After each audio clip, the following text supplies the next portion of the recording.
Bismillahirrahmanirrahim. Assalamualaikum warahmatullahi wabarakatuh. Kembali lagi di mata kuliah Basic Data, dan kita masuk ke materi mengenai manajemen transaksi. Oke, manajemen transaksi di sini transaksi dari database ya. Pengertian transaksi database. Dalam basis data, transaksi merupakan satuan unit kerja yang berisi perintah-perintah yang dimulai dengan klausa behind transaction dan diakhiri dengan commit atau rollback. Atau transaksi adalah sebuah aksi atau serangkaian aksi yang dilakukan oleh user atau aplikasi yang mengakses atau mengubah isi dari database. Jadi transaksi ini adalah aktivitas yang dilakukan oleh user menggunakan aplikasi untuk dieksekusi ke database, ataupun dengan aplikasi yang misalkan secara otomatis dia akan melakukan eksekusi ke sistem. Transaksi-transaksi ini perlu diatur untuk mempertahankannya. Apa yang diperhatikan adalah pertahankan ACID, automaticity, consistency, isolation, dan durability, kehandalan. Ya. Selain transaksi, terdapat pula concurrency control atau konkurensi kontrol, ya, yang merupakan suatu sistem manajemen database atau DBMS, ya, dengan konsep yang digunakan untuk mengatasi konflik dengan mengakses simultan atau mengubah data yang terjadi dengan sistem multi-user. Kontrol konkurensi bila diterapkan ke DBMS dimaksudkan untuk mengkoordinasikan transaksi simultan sambil menjaga integritas data banyak transaksi yang dijalankan secara bersama dalam satu waktu. Serta ada pula recovery system, kita sudah bahas di pertemuan sebelumnya, yakni suatu cara mengembalikan data yang sudah rusak kembali menjadi benar atau baik kembali. Setiap transaksi harus memiliki sifat yang tadi ya, ACID, automaticity, ya, automaticity, keutuhan, di mana semua operasi dalam transaksi dapat dikerjakan seluruhnya atau tidak sama sekali. Konsistensi, ya, di mana eksekusi transaksi secara tunggal harus dapat menjamin data tetap konsisten setelah transaksi berakhir. Dan isolasi, terpisah, jika pada sebuah sistem basis data terdapat sejumlah transaksi yang dilaksanakan secara bersamaan, maka semua transaksi yang dilaksanakan pada saat bersamaan tersebut harus dapat dimulai dan bisa berakhir. Serta durability, di mana perubahan data yang terjadi setelah sebuah transaksi berakhir dengan baik harus dapat bertahan bahkan jika seandainya sistem terjadi mati. Tertentunya suatu transaksi tidak selalu diakibatkan oleh kegagalan insidental baik dari perangkat keras ataupun kemacetan sistem informasi, crash atau hang, tapi lebih sering terjadi karena user sengaja menghentikan transaksi atau karena penghentian transaksi oleh DBMS akibat adanya kondisi yang tak diinginkan, seperti deadlock atau timeout. Sebuah transaksi pada prinsipnya dapat menghasilkan dua kemungkinan. Jika dilaksanakan lengkap seluruhnya, transaksi tersebut telah dikomit dan basis data mencapai keadaan konsisten baru. Jika transaksi tidak sukses, maka transaksi dibatalkan dan basis data dikembalikan ke keadaan konsisten sebelumnya atau rollback. Jadi kalau sukses komit, kalau tidak sukses itu harus bisa rollback kembali. Transaksi yang sudah dikomit tidak dapat dibatalkan lagi. Jika ada kesalahan, maka harus dilakukan transaksi lain yang membalikan dampak transaksi sebelumnya. Ketika transaksi dilakukan dari awal sampai akhir, maka terdapat beberapa kemungkinan yang akan terjadi.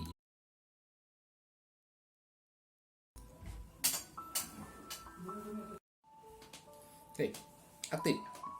Yang merupakan status awal initial state, sebuah transaksi yang menunjukkan transaksi tersebut masih dieksekusi. Berhasil sebagian partial commit, yaitu keadaan yang dicapai transaksi tepat pada saat operasi terakhir dalam transaksi selesai dikerjakan. Gagal atau fail, yang merupakan keadaan di mana sebuah transaksi terhenti pengeksekusiannya sebelum tuntas sama sekali. Batal atau abort yaitu keadaan di mana sebuah transaksi dianggap tidak atau belum dikerjakan, yang tentunya dengan terlebih dahulu diawali dengan mengembalikan semua data yang telah diubah ke nilai-nilai semula yang menjadi tanggung jawab database manajemen sistem. Berhasil, sempurna, commit, keadaan di mana transaksi telah dinyatakan berhasil dikerjakan seluruhnya dan base data telah merefleksikan perubahan-perubahan yang memang diinginkan transaksi. Ketika multiple user mengakses multiple objek basis data yang berada pada multiple site di sistem basis data terdistribusi, maka permasalahan kontrol konkurensi akan terjadi. Konflik terjadi apabila sekumpulan read dari satu transaksi berpotongan dengan sekumpulan read dari transaksi yang lainnya, dan atau sekumpulan write dari suatu transaksi berpotongan dengan sekumpulan write dari transaksi yang lainnya. Transaksi T1 nanti digambar di contoh, dan T2 dikatakan konflik jika kedua-duanya dieksekusi pada waktu yang bersamaan.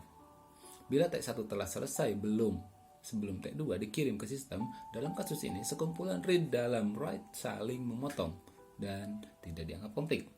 Konflik diperhatikan pada sekumpulan write yang saling memotong di antara dua transaksi. Seperti contoh, sebuah transaksi transfer uang, transaksi untuk mentransfer $50 dari akun A ke akun B. Maka sintak yang dibuatnya adalah read A, ya. A ini maka membaca jumlah data uang yang ada pada rekening si A.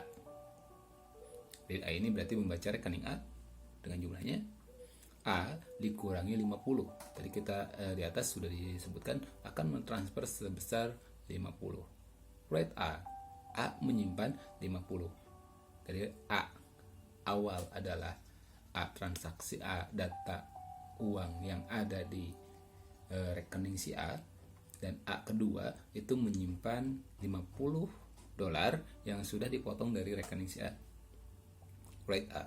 Lalu write B. B ini adalah tujuan dari transaksinya. Read B sama dengan plus 50. Dan terakhir write B. Maka di sini kalau dari transaksi ini tidak ada permasalahan sama sekali, ya. Sedangkan transaksi 2 di sini menunjukkan temporary A dikali 0,1. A kurangi temporary berarti A kali 0,1, write A, B temporary, write B. Sebetulnya untuk yang bawah itu kata lain atau perintah lain dari yang atas.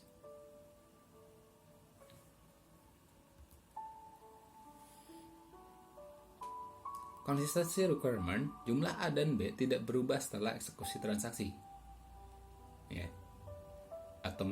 Atomicity requirement, jika transaksi gagal dijalankan setelah langkah ketiga dan sebelum langkah ke-6, maka sistem harus menjamin bahwa perubahan yang terjadi tidak direpresentasikan ke database. Jika hal ini dapat dilakukan, maka akan menghasilkan inkonsistensi. Ya, seperti contoh, kalau mungkin Anda pernah menarik uang di ATM dan saldo uang di ATM tersebut sudah sedikit, sedangkan apa yang Anda tarik itu lebih dari saldo di ATM. Misalkan saldo di ATM itu tinggal 500.000 dan Anda menarik 1 juta. Maka kalau Anda perhatikan di sistem, kalau Anda pernah cetak buku rekening atau rekening koran, maka sistem akan ada transaksi pengurangan terlebih dahulu. Ya. Kalau zaman dulu kejadian ya uang tidak didapat tetapi saldo berkurang dan itu harus dilaporkan ke bank. Tetapi sekarang sudah disempurnakan.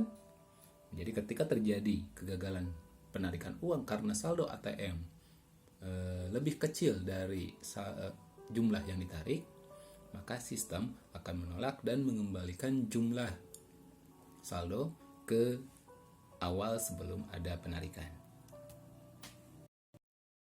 State keadaan transaksi itu ada aktif, partial commit, dan fail.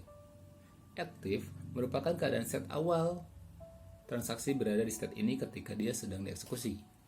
partial commit setelah operasi statement terakhir telah dieksekusi, dan fail setelah diketahui bahwa eksekusi secara awal tidak lagi dapat dilakukan. Lalu ada abort. Setelah transaksi di rollback, ya, dikembalikan ke kondisi sebelum transaksi. Ada dua pilihan setelah transaksi di abort: ulangi transaksi hanya jika tidak ada kesalahan logika internal, dan commit setelah semua sistem operasi selesai dijalankan atau setelah semua operasi selesai dijalankan dengan sukses. Transaksi di sini ada aktif, partial commit, fail, abort. Jadi aktif itu awal dan akhirnya ada dua, ada commit dan abort. Implementasi automaticity dan durability. Komponen recovery management dari suatu sistem database menerapkan dukungan untuk atomicity dan durability. Hal ini dilakukan dengan skema database atau bayangan, yaitu seperti yang sebelumnya kita bahas di recovery dan backup, shadow database. Jika diasumsikan hanya satu transaksi yang aktif pada suatu waktu, ya, sebuah pointer yang disebut dengan DB pointer selalu menunjuk kesalahan copy database yang secara konsisten. Semua perubahan update dibuat ke shadow copy, dan DB pointer hanya bisa menunjuk ke shadow copy yang sudah diubah hanya setelah transaksi mencapai state partial commit dan semua perubahan telah dimasukkan ke disk. Jika transaksi gagal, shadow copy konsisten yang sedang ditunjuk oleh DB pointer dapat digunakan dan shadow copy yang sekarang dapat dihapus. Akan tetapi faktanya skema shadow database ini biasanya dengan asumsi disk tidak terjadi kegagalan, berarti hard disk haruslah normal. Berguna untuk text editor, tetapi sangat tidak efisien untuk database berukuran besar. Mengeksekusi sebuah transaksi dan membutuhkan penyalinan seluruh database. Lalu ada eksekusi secara bersamaan, concurrent execution. Beberapa transaksi dimungkinkan untuk berjalan secara bersamaan dalam sebuah sistem. Keuntungan yang didapat adalah menambah utilitas prosesor dan disk, ya, di mana dengan menambah utilitas prosesor dan disk meningkatkan throughput transaksi. Satu transaksi dapat menggunakan CPU sementara, yang lain membaca atau menulis ke disk. Lalu ada mengurangi respon time rata-rata. Dikarenakan ada respon time rata-rata, ada pengurangan, maka transaksi-transaksi singkat tidak harus menunggu di belakang transaksi yang lama. Skema concurrency control, mekanisme untuk mencapai isolasi untuk mengontrol interaksi di antara transaksi yang berjalan secara bersamaan sehingga dapat mencegah mereka untuk merusak konsistensi database. Schedule adalah urutan-urutan yang menyatakan urutan secara kronologis bagaimana instruksi-instruksi yang bersamaan dieksekusi. Sebuah schedule untuk satu set transaksi harus terdiri dari semua instruksi-instruksi yang ada di transaksi pembentuknya dan harus menjaga urutan instruksi di setiap transaksi. Contoh schedule Anda bisa lihat tadi bersama dengan yang transaksi transfer, ya.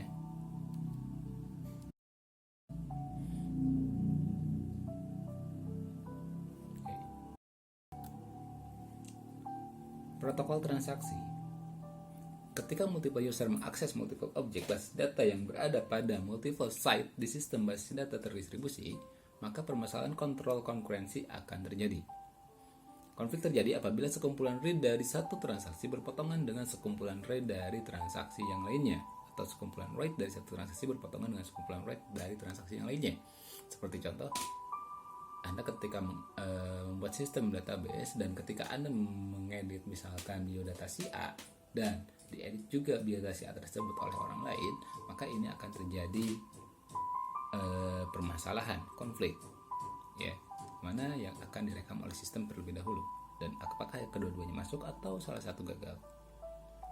Transaksi T1 dan T2 dikatakan konflik jika kedua-duanya dieksekusi pada waktu yang bersamaan. Maka di sini permasalahannya adalah jika bersama-sama. Tapi kalau misalkan A edit dan B edit, si A lebih dulu selesai dan B lalu mengedit kembali, dilanjutkan si B, maka hasil akan dieksekusi terakhir yang eksekusi. Bila T1 telah selesai sebelum T2 dikirim ke sistem, dalam kasus ini sekumpulan read dan write saling memotong. tidak dianggap konflik, di mana konflik diperhatikan pada sekumpulan write yang saling memotong di antara dua transaksi. Selanjutnya kita akan mendesain algoritma kontrol konkurensi. Ada beberapa ya, wait, yang satu ke wait. Jika dua transaksi konflik, transaksi yang konflik harus menunggu sampai transaksi selesai. Lalu ada timestamp. Kalau timestamp ini adalah kita membuat waktu transaksi dilihat berdasarkan timestamp. Lalu ada rollback.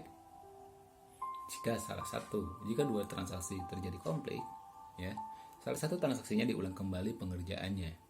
Disebut juga optimistik karena bila terjadi konflik maka beberapa transaksi akan di rollback. Sistem akan melakukan lock pada entitas basis data. Ada dua tipe lock, yang pertama read lock dan write lock. Read lock, transaksi akan mengunci entitas pada mode shared, sehingga transaksi lain menunggu untuk membaca beberapa entitas juga mendapatkan read lock. Dan write lock, transaksi akan mengunci entitas ya, pada mode eksklusif jika ada satu transaksi akan melakukan penulisan pada entitas yang telah di write lock. Maka transaksi lainnya tidak boleh mendapatkan read lock maupun write lock pada entitas ini. Lock akan menimbulkan masalah baru, live lock dan deadlock. Ya. Live lock terjadi ketika suatu transaksi berkali-kali gagal dan mendapatkan lock. Sedangkan deadlock terjadi ketika beberapa transaksi melakukan lock pada beberapa entitas pada saat yang bersamaan. Setiap transaksi mendapatkan lock dari entitas yang berbeda dan saling menunggu transaksi lainnya untuk melepaskan lock. Kesimpulan dari bahasan kita adalah kontrol konkurensi adalah masalah yang timbul ketika beberapa proses terjadi pada berbagai tempat di sistem. Solusi awal hal ini adalah dengan memastikan kelas-kelas serializability, two-phase locking, dan formalisasi pendekatan optimistik. Mekanisme populer untuk kontrol konkurensi adalah two-phase locking. Kontrol konkurensi dapat disesuaikan diimplementasikan pada sistem lain.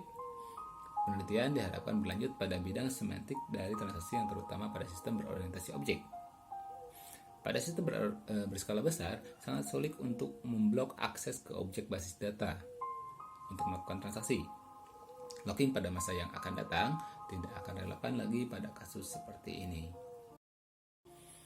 Recovery dari kegagalan transaksi artinya database dikembalikan ke kondisi yang terdahulu. Yeah. Recovery kita sudah bahas sebelumnya, jadi Anda bisa baca saja di slide-nya. Ya, selanjutnya kita ke testing for serializability.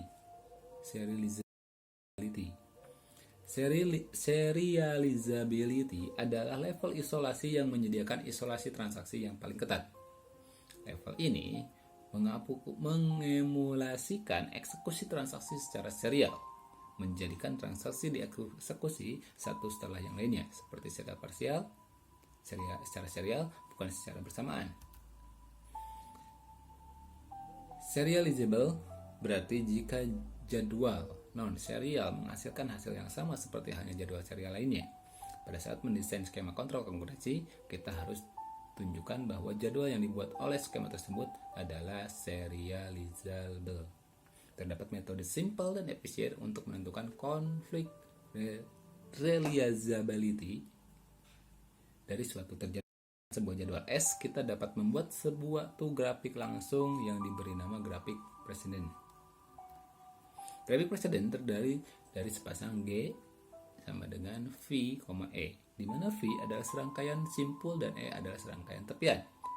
Serangkaian simpul terdiri dari semua transaksi yang berperan serta dalam penjadwalan. Serangkaian tepian atau busur terdiri dari semua bentuk TI. Untuk masing-masing dari ketiga kondisi tersebut adalah TI eksekusi write key sebelum TJ eksekusi read key, TI eksekusi read key sebelum TJ eksekusi write key, TI eksekusi write key sebelum TJ eksekusi write key. Ya. Jika bentuk TI ya, ke TJ ada di dalam grafik presiden, maka setiap jadwal S serial yang ekuivalen ke jadwal S TI harus muncul sebelum TJ. Ya. Baik, sebetulnya materi yang bagian ini ya sebetulnya sudah di recovery, sudah ada di sistem database kita atau di DBMS ya. Manajemen transaksi ini prinsipnya adalah cara kerja DBMS. Adapun yang saya terangkan hari ini adalah apa yang ada di DBMS. Sedangkan apabila misalkan di sistem program, maka manajemen transaksi ini bisa diatur dengan menggunakan aturan-aturan yang mengacu kepada operasi yang sesuai dengan standar operasional prosedur dari perusahaan atau dari objek program yang kita buat.